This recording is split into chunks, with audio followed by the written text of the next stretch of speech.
welcome to my July wrap up where the books be chunky and the ratings be very, very high. So July did and did not go as I expected it to. I was very much thinking that this month was going to go the same way that May did, where I read absolutely nothing. And it is true that in July, I did not read very many books, but the books that I did read were thick. Like the smallest book that I read in July was, I think, very slightly over 500 pages. And the longest one, I think, was around 750. So as you can imagine, I didn't get through a ton of books at that length, but I did rate them all pretty highly. So we are just going to jump into the stats. In the month of July, I read 4 books, which added up to a total of 2,608 pages. That breaks down to an average of 84 pages per day. This makes July my second worst reading month of the year, which was kind of expected. But the only hope that I really had for July was that it was better than May. And I read 3 times as much as I did in May. So we definitely succeeded on that front. The ratings were phenomenal. We have 2 4-star reads and 2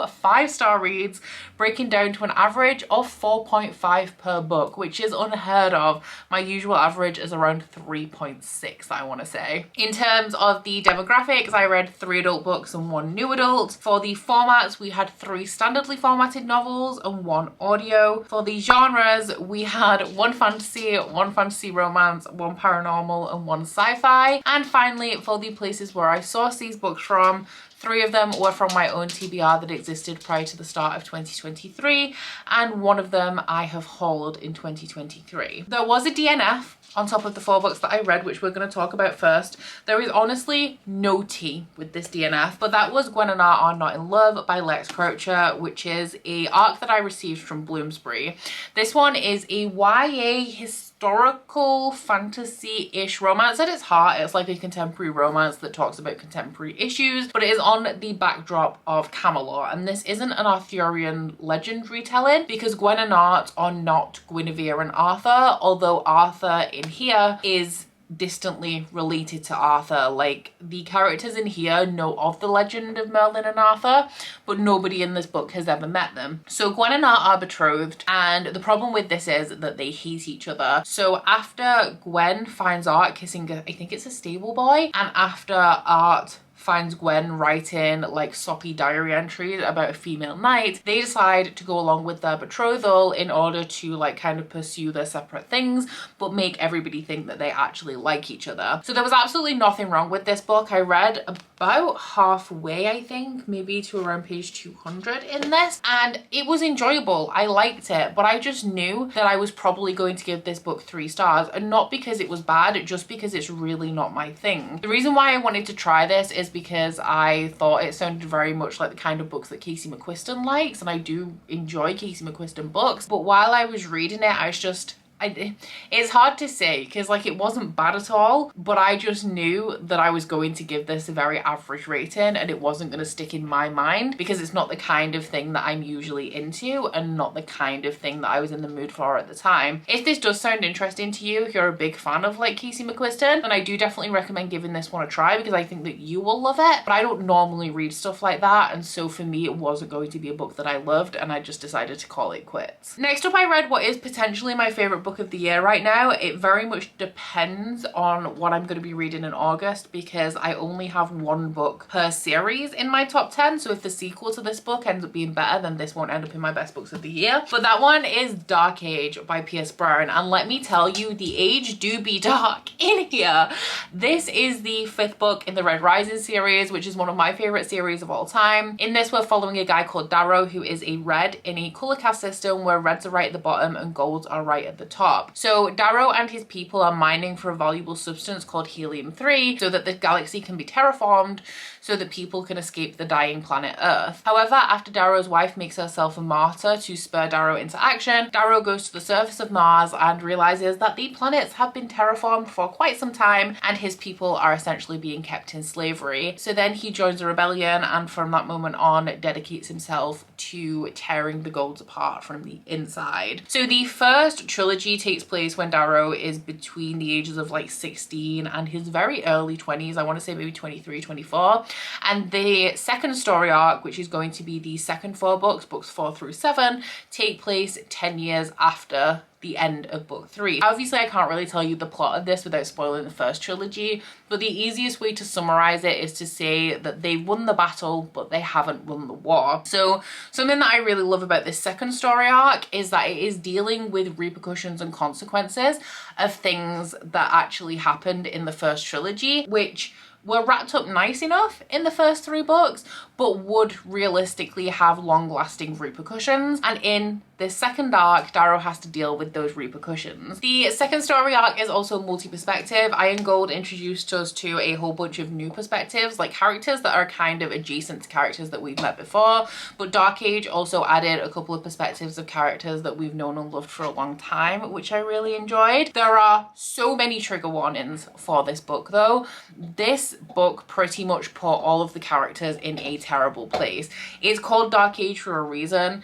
This is everybody at their absolute lowest point. And for me, this book was kind of like reading that chapter in the Poppy War, but for like 700 pages. There really is kind of no reprieve in here. The content warnings are numerous. I couldn't even begin to scratch the surface of the content warnings. So if it is something that you need, then please do look it up for this book, because it does get really brutal. It does get really dark, no pun intended. But something that I really love about Pierce Brown is that he doesn't pull his punches in that regard. Like, you're gonna be hurt. The characters that you love are going to die. There are plot twists, there's betrayals, there's both figurative and literal backstabbing throughout the series, all done in a kind of like high emotion, high angst way, where everything feels such high stakes, and the level of drama in here I always compare to Shakespeare, with the way that it is just like so thoroughly dramatic. So the reason why this one is currently my favorite book of the year potentially is because I really value books that pull emotion out of me, and while I don't like to see my main characters, my favorite characters, hurt, I really appreciate authors that take it to that level, that put you in a position where you're tense, where you're scared, where you're really feeling emotions.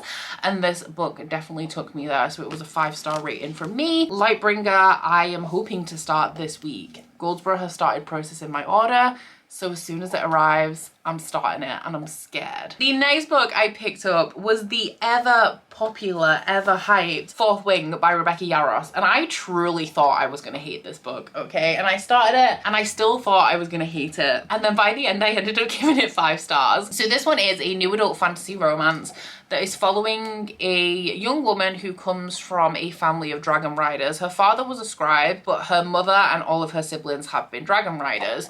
So up until this point in her life, she's actually been pursuing the career of a scribe because she's chronically ill, and she feels like this is where her skills lie, this is what she's good at, and she also doesn't think that she has the strength to become a dragon rider. However, her mother isn't willing to allow her to become a scribe because her entire family are dragon riders, and Violet is going to be no exception. So her mother forces her to enter the dragon riders quadrant, where if you slip up, if you make one mistake, you pretty much end up dead. So Violet's goal is essentially to make it through all of the tests that you have to pass that often end in death to be able to become a dragon rider.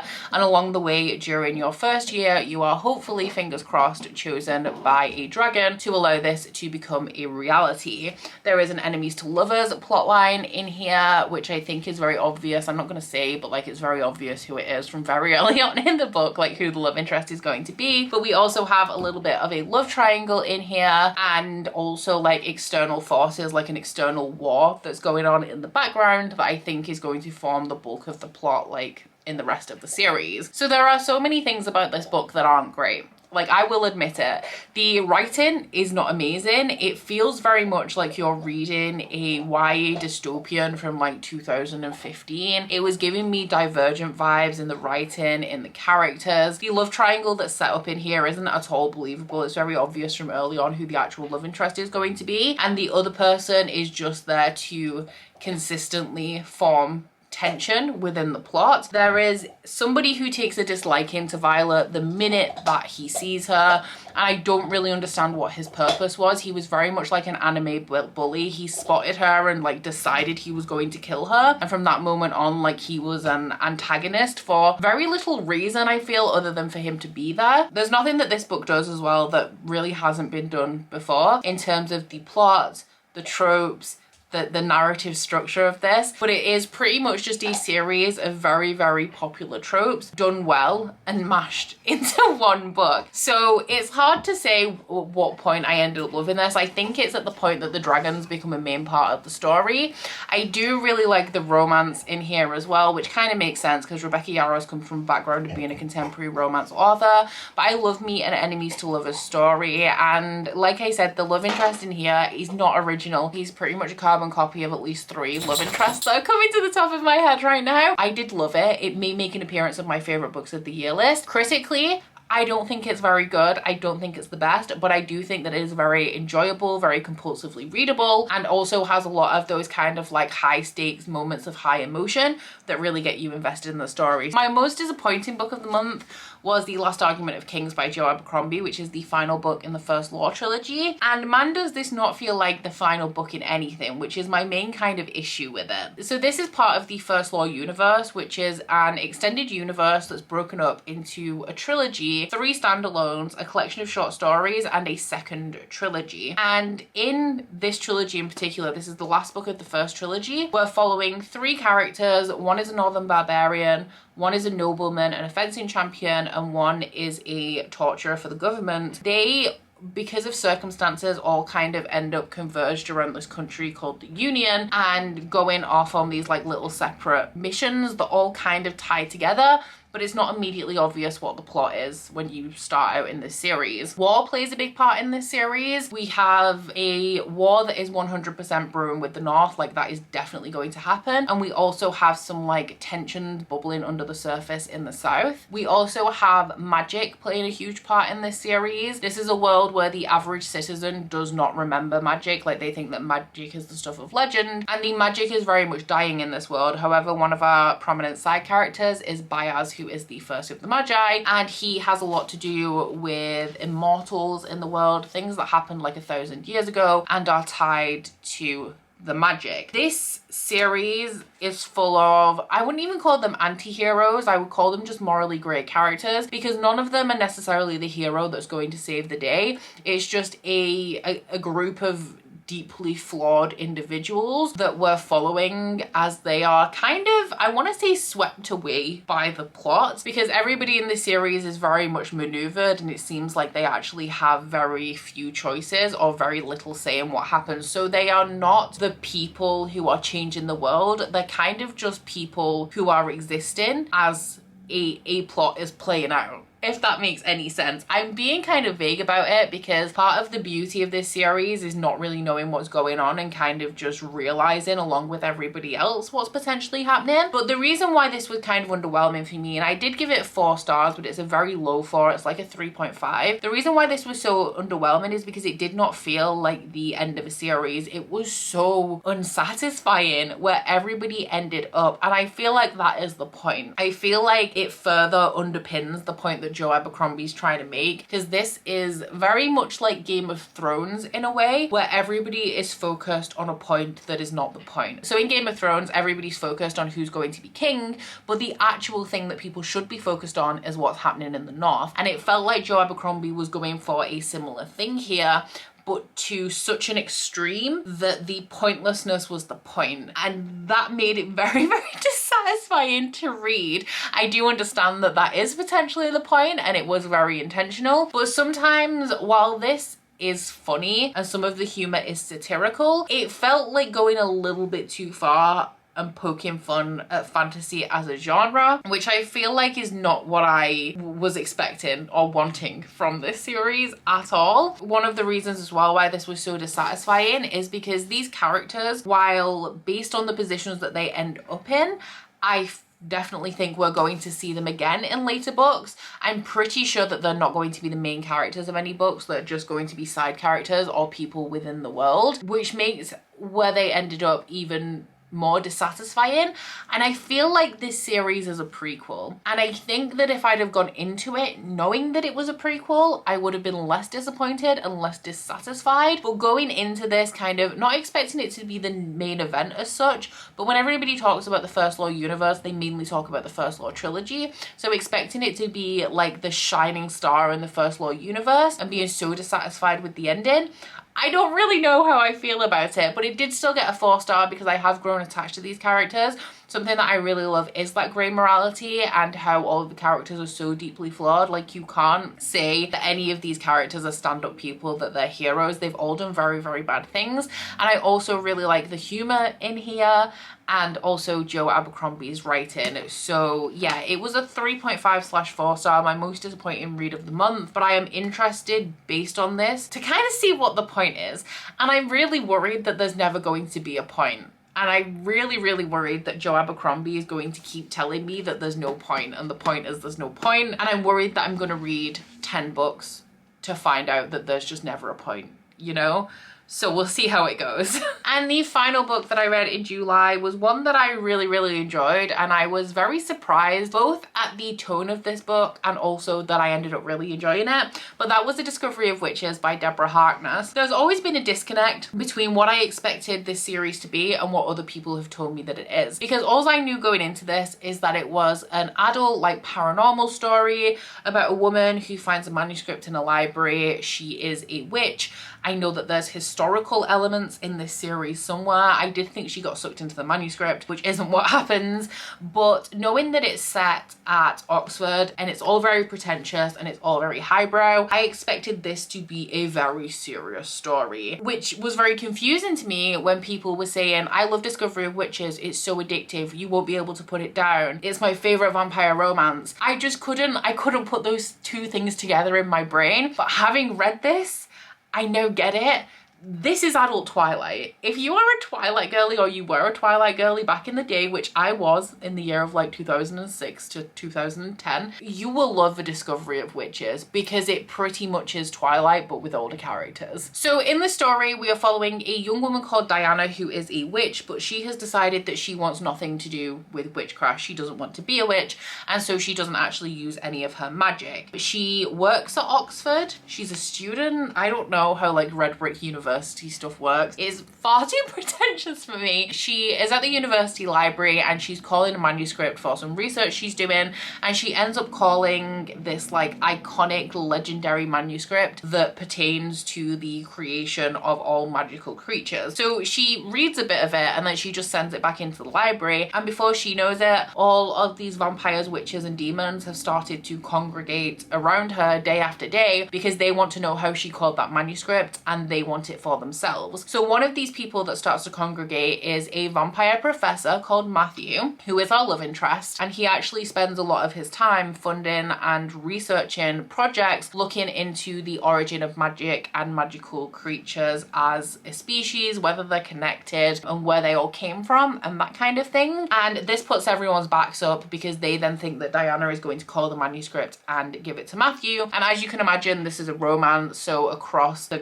course of the book, these two start to grow closer, but Diana's a witch and Matthew's a vampire, and that is very, very much forbidden. This is almost scene for scene like Twilight. There are scenes in here that mirror like Edward saves Bella's life. Edward takes Bella to meet the Cullens. Bella bonds with Edward's family. All of that was also contained in this book. And we also have an element of pretension in here because it is to do with academia. We have this academic setting. There's references to classic literature, art, history. And Deborah Harkness actually has a background as a historian, so while the majority of these references are flying right over my head because that is not my area of expertise, I feel like it really lent an element of realism to the story. And my favorite thing in fantasy is when you can believe that this is a story that actually happened, just like kind of outside your realm of understanding. So I really felt that the references in here, knowing them to be real references, even though I didn't particularly understand them, and weaving the magic and the characters into like historical events, I thought really helped to make the story like pop and made it seem a lot more realistic to me. This book was also very transportative in that I thought that it was autumn the entire time that I was reading this. I had my little Rainfall and Thunder ambience on, and the book was so atmospheric. Like, my favorite thing about it was the atmosphere, that I could have sworn that it was like October when I was reading this. I also really like Deborah Harkness's writing style, and I think that the story is good. Like, it's nothing mind-blowing, the actual plot, but once again, the references to art, history and literature really help to ground it and like kind of flesh it out, and the way that it's interwoven just really works for me. Now, interestingly, the one thing that I didn't love about this book was actually the romantic relationship in here. Diana is far too fragile for my liking. She is constantly fainting and being paralyzed by shock all over the show, and Matthew is just a smidge too overbearing for my taste. So we all know I like a bit of an alpha male. I don't mind like overbearingness sometimes, but the way that Matthew behaved towards Diana in this was just really not okay with me. It was very much like she said she wanted to do something innocuous, like I want to go out riding, and he would say, no, you can't do that, it's not safe. And then she would say, but I want to, like I can, I know how to ride. And he wouldn't believe that she knew how to ride a horse until she had proven to him by riding a horse around a paddock that she was safe to do so. So it was little things like that, the way that he was treating her as a child, like he wasn't taking her on her word. She had to prove to him that she was an adult capable of making not even adult decisions, quite trivial decisions. And still, if she wanted to do something that he didn't like, then he would say no. So it was that little controlling element that just really didn't sit well with me. Although aside from that, I did like Matthew as a love interest. Like in the early days, I was very much into him until he started behaving this way towards Diana. And I have heard that he does undergo some character growth throughout the series, which I mean, it's a long ass series with long ass books, so we can only hope. However, I don't know what shape that growth takes, so I guess we'll have to wait and see. I am very interested in watching the TV show now, although I think I'm going to read a couple more books before I do that, just so I'm not like accidentally spoiled for anything small. And the next book, which I'm also very eager to get into, I'm going to go on a charity shop hunt and see if I can find the next book in this series, because I do see them around pretty frequently, but then haven't picked them up because I hadn't read book one. And I believe that the second book, or I know that the second book is going to be very historical, so we will see how I feel about that when I get around to it, because as you all know, historical fiction isn't really my thing. I think that the fantastical element may save it for me though, because I have actually discovered something I really didn't expect, is that I do tend to really like historical fantasy. So that was the final book that I finished, but just as a check-in of where I'm at with my currently reading, I am 680 pages into The Shadow Rising by Robert Jordan, and my god, this book is long. I've been reading this forever. I've been reading this every day since midway through July, and I still have 300 pages to go. But the live show for this is going to be on Saturday the 5th of August at 9 p.m. BST on my channel. If you are part of Wheel of Time along and you're waiting for the live for that, it will be happening very soon, and I'm excited for this book to be over. Not because I'm not enjoying it, I am.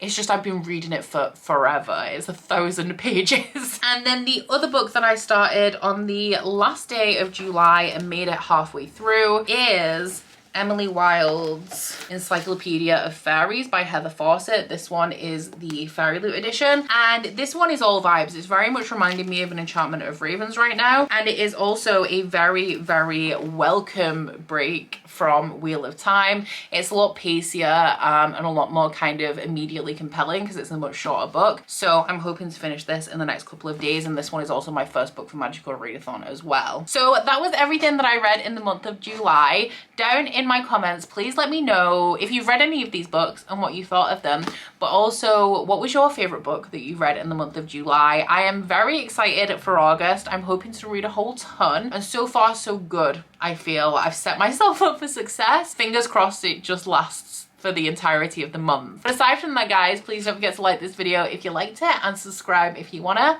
If you head to my description box, you'll find a link to my Goodreads, Instagram and Twitter if you'd like to follow me on any of those, as well as a link to my Bookish Candle website and the Etsy for that, which I am hoping to do a restock in August. Fingers crossed. I know it's been a hot minute, but you'll also find a 10% discount code for that down in the description box as well. But that's it from me today, guys. Bye! Oh, you bite your friend like chocolate. You say you'll go where nobody knows, with guns hidden under our petticoats. We're never gonna quit it, no, we're never gonna quit it, no.